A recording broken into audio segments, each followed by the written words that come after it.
ಚಳಿಗಾಲದ ಅಧಿವೇಶನ ನಡೀತಿದೆ, ಅದು ಬೆಳಗಾವಿಯಲ್ಲಿ. ಅಧಿವೇಶನದಲ್ಲಿ ಗೃಹಲಕ್ಷ್ಮಿ ಯೋಜನೆಯ 5,000 ಕೋಟಿ ರೂಪಾಯಿಯ ಹಗರಣ ನಡೆದಿದೆ. ಏನಾಯಿತು? ಫೆಬ್ರವರಿ ಮಾರ್ಚ್ ತಿಂಗಳಲ್ಲಿ 1.26 ಕೋಟಿ ಫಲಾನುಭವಿಗಳಿಗೆ ಜಮೆ ಆಗಬೇಕಾಗಿದ್ದಂತಹ ಹಣ ಅಂತ ಬಿಜೆಪಿ ಒಕ್ಕೊರಲಿನಿಂದ ಸದನದ ಬಾವಿಗಿಳಿದು ಪ್ರೊಟೆಸ್ಟ್ ಮಾಡ್ತಿದೆ. ಸಚಿವೆ ಲಕ್ಷ್ಮಿ ಹೆಬ್ಬಾಳ್ಕರ್ ಅವರು ಒಂದು ಕಡೆ ಉತ್ತರ ಕೊಡಬೇಕಿದೆ, ಕೊಡ್ತಿದ್ದಾರೆ, ವಿಷಾದ ವ್ಯಕ್ತಪಡಿಸಿದ್ದಾರೆ, ಕ್ಷಮೆ ಕೋರಿಲ್ಲ. ಅವರ ಪರವಾಗಿ ಉಪಮುಖ್ಯಮಂತ್ರಿ ಡಿ ಕೆ ಶಿವಕುಮಾರ್ ಅವರು ಕೂಡ ಮಾತಾಡುವ ಪ್ರಯತ್ನ ಮಾಡಿದ್ರು. ಬಿಜೆಪಿಗರ ಬಾಯಿ ಮುಚ್ಚಿಸುವಂತಹ ಯತ್ನ ಆಯಿತು, ಆದರೆ ಅದು ಯಶ ಕಾಣಲಿಲ್ಲ. ಆದರೆ ಪ್ರತಿ ಸಲ ಈ ಅಧಿವೇಶನ ಶುರುವಾದಾಗಿಂದ ಅಂತ ಅಲ್ಲ, 2005ರಿಂದ ಇಲ್ಲಿಯ ತನಕ ಕಾಂಗ್ರೆಸ್ ಅಧಿಕಾರದಲ್ಲಿರಲಿ, ಅದು ವಿಪಕ್ಷದಲ್ಲಿರಲಿ, ಒಂದು ಧ್ವನಿ, ಗಟ್ಟಿ ಧ್ವನಿ, ದೊಡ್ಡ ಧ್ವನಿ ಜೋರಾಗಿ ಕೇಳ್ತಿತ್ತು. ಅದು ಸಿದ್ದರಾಮಯ್ಯ, ಅಹಿಂದ ನಾಯಕ ಸಿದ್ದರಾಮಯ್ಯ.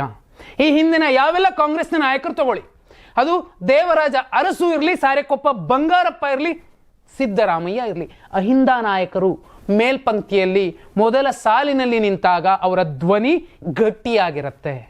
ಆದರೆ ಈಗ ಇಷ್ಟು ದೊಡ್ಡ ಗೃಹಲಕ್ಷ್ಮಿಯ ಕಾಳಗ ಕದನ ನಡೀತಿದ್ರೂ ಕೂಡ ಕಾಂಗ್ರೆಸ್ನ ಬಹುಪಾಲು ನಾಯಕರು ಎದ್ದು ನಿಂತು ಉತ್ತರಿಸುವ ಪ್ರಯತ್ನ ಮಾಡಿದ್ರೂ ಕೂಡ ಬಿಜೆಪಿ ಮೇಲುಗೈ ಸಾಧಿಸಿತು. ಸಿದ್ದರಾಮಯ್ಯ ಅವರ ಅನುಪಸ್ಥಿತಿ ಎದ್ದು ಕಾಣಿತು. ಯಾಕೆ? ಸಿದ್ದರಾಮಯ್ಯ ಅವರು ಅಧಿವೇಶನಕ್ಕೆ ಬರಲಿಲ್ಲ. ಡಿ ಕೆ ಶಿವಕುಮಾರ್ ಅವರೇ ನಿಭಾಯಿಸಲಿ, ಅವ್ರಿಗೂ ಗೊತ್ತಾಗ್ಲಿ ಅಂತ ಸಿದ್ದರಾಮಯ್ಯ ಅವರು ಸುಮ್ಮನಾದ್ರ. ಬೆಳಗಾವಿಯ ಸರ್ಕ್ಯೂಟ್ ಹೌಸ್ನಲ್ಲಿ ಸಿದ್ದರಾಮಯ್ಯ ಅವರು ರೆಸ್ಟ್ ತಗೋತಿದ್ದಾರೆ. ಯಾಕೆ? ಅದು ಮುಖ್ಯನೇ. ಇದರ ಮಧ್ಯೆ ಬಿಜೆಪಿಯ ಬಂಡಾಯಗಾರರ ನಾಯಕ ರಮೇಶ್ ಜಾರಕಿಹೊಳಿ ಸಿದ್ದರಾಮಯ್ಯ ಅವರನ್ನ ಭೇಟಿಯಾಗಿ ಬಂದಿದ್ದಾರೆ. ಇದು ಒಂದು ಕಡೆ. ಮತ್ತೊಂದು ಕಡೆ ಜಾತ್ಯತೀತ ಜನತಾದಳದ ಬಂಡಾಯ ನಾಯಕರಾಗಿ ಕಾಣುತ್ತಿರುವ ಚಾಮುಂಡೇಶ್ವರಿ ವಿಧಾನಸಭಾ ಕ್ಷೇತ್ರದ ಶಾಸಕ 2018ರಲ್ಲಿ ದೈತ್ಯ ಸಂಹಾರಿ ಅಂತ ಬಿಜೆಪಿ ನಾಯಕರಿಂದ, ಜೆಡಿಎಸ್ ನಾಯಕರಿಂದ ಹೊಗಳಿಸಿಕೊಂಡು ಹೊನ್ನ ಶೂಲಕ್ಕೇರಿದ GT ದೇವೇಗೌಡರು ಕೂಡ ಸಿದ್ದರಾಮಯ್ಯ ಅವರನ್ನ ಭೇಟಿ ಮಾಡಿ ಬಂದಿದ್ದಾರೆ. ಮೇಲ್ನೋಟಕ್ಕೆ ಸಿಎಂ ಸ್ಥಾನ ಬಯಸ್ತಿರುವಂತಹ ಡಿ ಕೆ ಶಿವಕುಮಾರ್ ಅವರು ಸಿಎಂ ಇಲ್ಲದ ಸಂದರ್ಭದಲ್ಲಿ, ರಾಜನಿಲ್ಲದ ಸಂದರ್ಭದಲ್ಲಿ ಸೇನೆಯನ್ನ ನಿಭಾಯಿಸುವ ಅಥವಾ ಯುದ್ಧವನ್ನ ಗೆಲ್ಲುವ ಶ್ರಮ ಪ್ರಯತ್ನ ಹೇಗಿರುತ್ತೆ ಅನ್ನೋದು ಇವತ್ತು ಸ್ಪಷ್ಟವಾಗಿ ಕಾಣಿಸ್ತು. ಡಿ ಕೆ ಶಿವಕುಮಾರ್ ಅವರೇ ಸೈಲೆಂಟ್ ಆದರೂ ಬಿಜೆಪಿಯವರ ವಾಗ್ಝರಿಯ ಮುಂದೆ.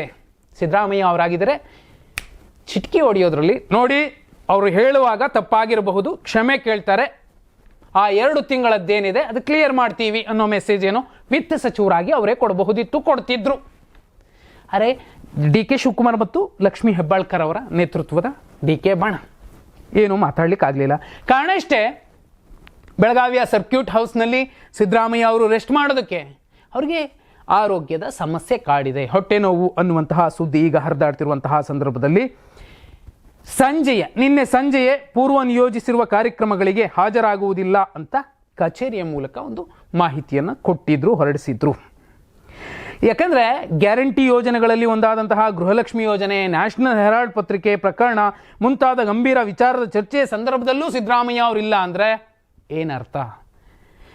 ಯಾಕಂದರೆ ಡಿ ಕೆ ಶಿವಕುಮಾರ್ ಅವರು ಇತ್ತೀಚೆಗೆ CM ನಾನಾಗಬೇಕು, 6ನೇ ತಾರೀಕು, 9ನೇ ತಾರೀಕು, 26 ಹೀಗೆ ಚರ್ಚೆ ಆಗ್ತಿರೋ ಸಂದರ್ಭದಲ್ಲಿ 16 CM ಇಲ್ಲದ ಹೊತ್ತಲ್ಲಿ ಉಪಮುಖ್ಯಮಂತ್ರಿಗಳಾಗಿ ಮುಖ್ಯಮಂತ್ರಿ ಆಗಬೇಕು ಅನ್ನೋ ಮಹದಾಕಾಂಕ್ಷೆ ಇರುವಂತಹ ನಾಯಕ ಏನು ಮಾಡಿದ್ರು? ಇವತ್ತು ಸೈಲೆಂಟ್ ಆದ್ರು. ಅದಕ್ಕೆ ಸಿದ್ದರಾಮಯ್ಯ ದೇವರಾಜ ಅರಸು ಬಂಗಾರಪ್ಪನೇ ಈ ಲೆಕ್ಕಕ್ಕೆ ಬಂದ್ರೆ ಬಿಜೆಪಿಯ ನಾಯಕರು ಕೂಡ ಯಾಕೆ ಭೇಟಿ ಮಾಡ್ತಿದ್ದಾರೆ? ರಮೇಶ್ ಜಾರಕಿಹೊಳಿ ಅವರು ಅವರ ಒಂದು ಕಾಲದ ರಾಜಕೀಯ ಗುರು, ಈಗಲೂ ಕೂಡ ರಾಜಕೀಯ ಗುರು ಅಂತ ಬಯಸ್ತಾರೆ, ಹೇಳಿ ಕೇಳಿ ಅವರದ್ದೇ ಜಿಲ್ಲೆಯಲ್ಲಿದ್ದಾರೆ ಸಿದ್ದರಾಮಯ್ಯ. ಇಂತಹ ಸಂದರ್ಭದಲ್ಲಿ ಸಿದ್ದರಾಮಯ್ಯ ಅವರ ಆರೋಗ್ಯವನ್ನ ವಿಚಾರಿಸೋ ಕಾರಣಕ್ಕೆ ಹೋಗಿದಾರೋ, ಬೇರೆ ಪ್ರಕ್ರಿಯೆಗಳು ನಡೀತಿವೆಯೋ ಅನ್ನೋ ಅನುಮಾನ ಮೂಡಿಸೋದಕ್ಕೆ ಮತ್ತೊಂದು ಭೇಟಿ ಕಾರಣವಾಗಿದ್ದು ಅದು GT ದೇವೇಗೌಡರ ಭೇಟಿ. ಇತ್ತೀಚೆಗೆ ಅವರನ್ನ ಒಂದು ಮಹತ್ವದ ಸ್ಥಾನದಿಂದ ಕೆಳಗಿಳಿಸಿ ಅಲ್ಲಿಗೆ ಮತ್ತೊಬ್ಬರನ್ನು ತಂದು ಕೂರಿಸಿರುವಂತಹ ಪ್ರಕ್ರಿಯೆ ಏನು ಮುಗಿದಿದೆ ಜಾತ್ಯತೀತ ಜನತಾದಳದಲ್ಲಿ. ಇಂತಹ ಸಂದರ್ಭದಲ್ಲೇ ಜಿ ಟಿ ದೇವೇಗೌಡರು ನೇರವಾಗಿ ಬಂದು ಸಿದ್ದರಾಮಯ್ಯ ಅವರ ಮುಂದೆ ಕೂತು ಮಾತುಕತೆ ನಡೆಸಿ ಹೋಗಿದ್ದಾರೆ. ಈ ಇಬ್ಬರು ನಾಯಕರ ಚರ್ಚೆ ಕಾಂಗ್ರೆಸ್ನಲ್ಲಿ ಏನೆಲ್ಲ ಆಗ್ತಿದೆ, ಹೈಕಮಾಂಡ್ ಮಾತನ್ನ ಡಿ ಕೆ ಶಿವಕುಮಾರ್ ಅವರು ಕೇಳ್ತಿಲ್ಲ, ಈ ಎಲ್ಲ ಗೊಂದಲಗಳ ಗೂಡಿನ ಮಧ್ಯೆ ಈ ಚರ್ಚೆಗಳು, ಈ ಭೇಟಿಗಳು, ಗೈರಾಗಿದ ರೀತಿ ಎಲ್ಲವೂ ಕೂಡ ಏನೋ ನಡೀತಿದೆ. ಒಂದು ವೇಳೆ ಡಿ ಕೆ ಬಣ ಯಾವುದೇ ಆಕ್ಷನ್ ಮಾಡಿದ್ರು ಅದಕ್ಕೆ 100 ಪಟ್ಟು ಸ್ಟ್ರಾಂಗ್ ಆಗಿ ರಿಯಾಕ್ಷನ್ ಇರುತ್ತೆ ಅನ್ನೋ ಮೆಸೇಜನ್ನೇನಾದರೂ ಕೊಟ್ರ ಸಿದ್ದರಾಮಯ್ಯ ಅವರು. ರಮೇಶ್ ಜಾರಕಿಹೊಳಿ ಇದೇ ಡಿ ಕೆ ಶಿವಕುಮಾರ್ ಅವರಿಗೆ ಮಹಾನಾಯಕ ಅಂತ ಟಾಂಗ್ ಕೊಡೋ ಮೂಲಕ ಸಾಕಷ್ಟು ಆರೋಪಗಳನ್ನು ಮಾಡಿದವರು. ಜಿ ಟಿ ದೇವೇಗೌಡರು ಮತ್ತೊಂದು ಕಡೆ. ಇಬ್ಬರೂ ಕೂಡ ಯಾವ ಭೇಟಿ ಮಾಡಿರಬಹುದು, ಆರೋಗ್ಯದ ಸಮಸ್ಯೆನೇ ನಿಜವೇ ಆದರೆ ಅದು ಔಪಚಾರಿಕ ಭೇಟಿ ಆಗೋಗುತ್ತೆ. ಆದರೆ ಇವತ್ತು ರಾಜಕಾರಣದಲ್ಲಿ ಏನೆಲ್ಲ ಡೆವಲಪ್ಮೆಂಟ್ಸ್ ನಡೀತಿದೆ, ಇಂತಹ ಸಂದರ್ಭದಲ್ಲಿ ಕಾಕತಾಳೀಯವಾಗಿ ಈ ಗೈರು ಮತ್ತು ಈ ಭೇಟಿಗಳು ಬೇರೆ ಮೆಸೇಜನ್ನು ಕೊಡ್ತಿದೆ. ನಿಮ್ಮ ಪ್ರಕಾರ ರಮೇಶ್ ಜಾರಕಿಹೊಳಿ ಅವರ ಮೂಲಕ ಬೇರೆ ಮೆಸೇಜನ್ನು ಕೊಟ್ರ, ಜಿ ಟಿ ದೇವೇಗೌಡರ ಮೂಲಕ ಮಂಡ್ಯದಲ್ಲಿ ಚಲುವರಾಯಸ್ವಾಮಿ ಮತ್ತು ಕುಮಾರಸ್ವಾಮಿ, ಚೆಲುವಣ್ಣ ಕುಮಾರಣ್ಣ ಒಟ್ಟೊಟ್ಟಿಗೆ ಖುಷಿಯಾಗಿ ಮಾತಾಡಿ ಕೈ ಹಿಡಿದುಕೊಂಡು ಓಡಾಡಿ ಹೆಗಲಿಗೆ ಹೆಗಲಾಕೊಂಡು ಓಡಾಡಿ ಬಂದ ಮೇಲೆ ಈ ಭೇಟಿ ಆಗಿರುವಂಥದ್ದು ಏನೋ ನಡೀತಿದೆ ಅಂತ ಅನ್ಸುತ್ತೆ. ನಿಮ್ಗೇನು ಅನ್ಸುತ್ತೆ? ಕಮೆಂಟ್ ಮಾಡಿ.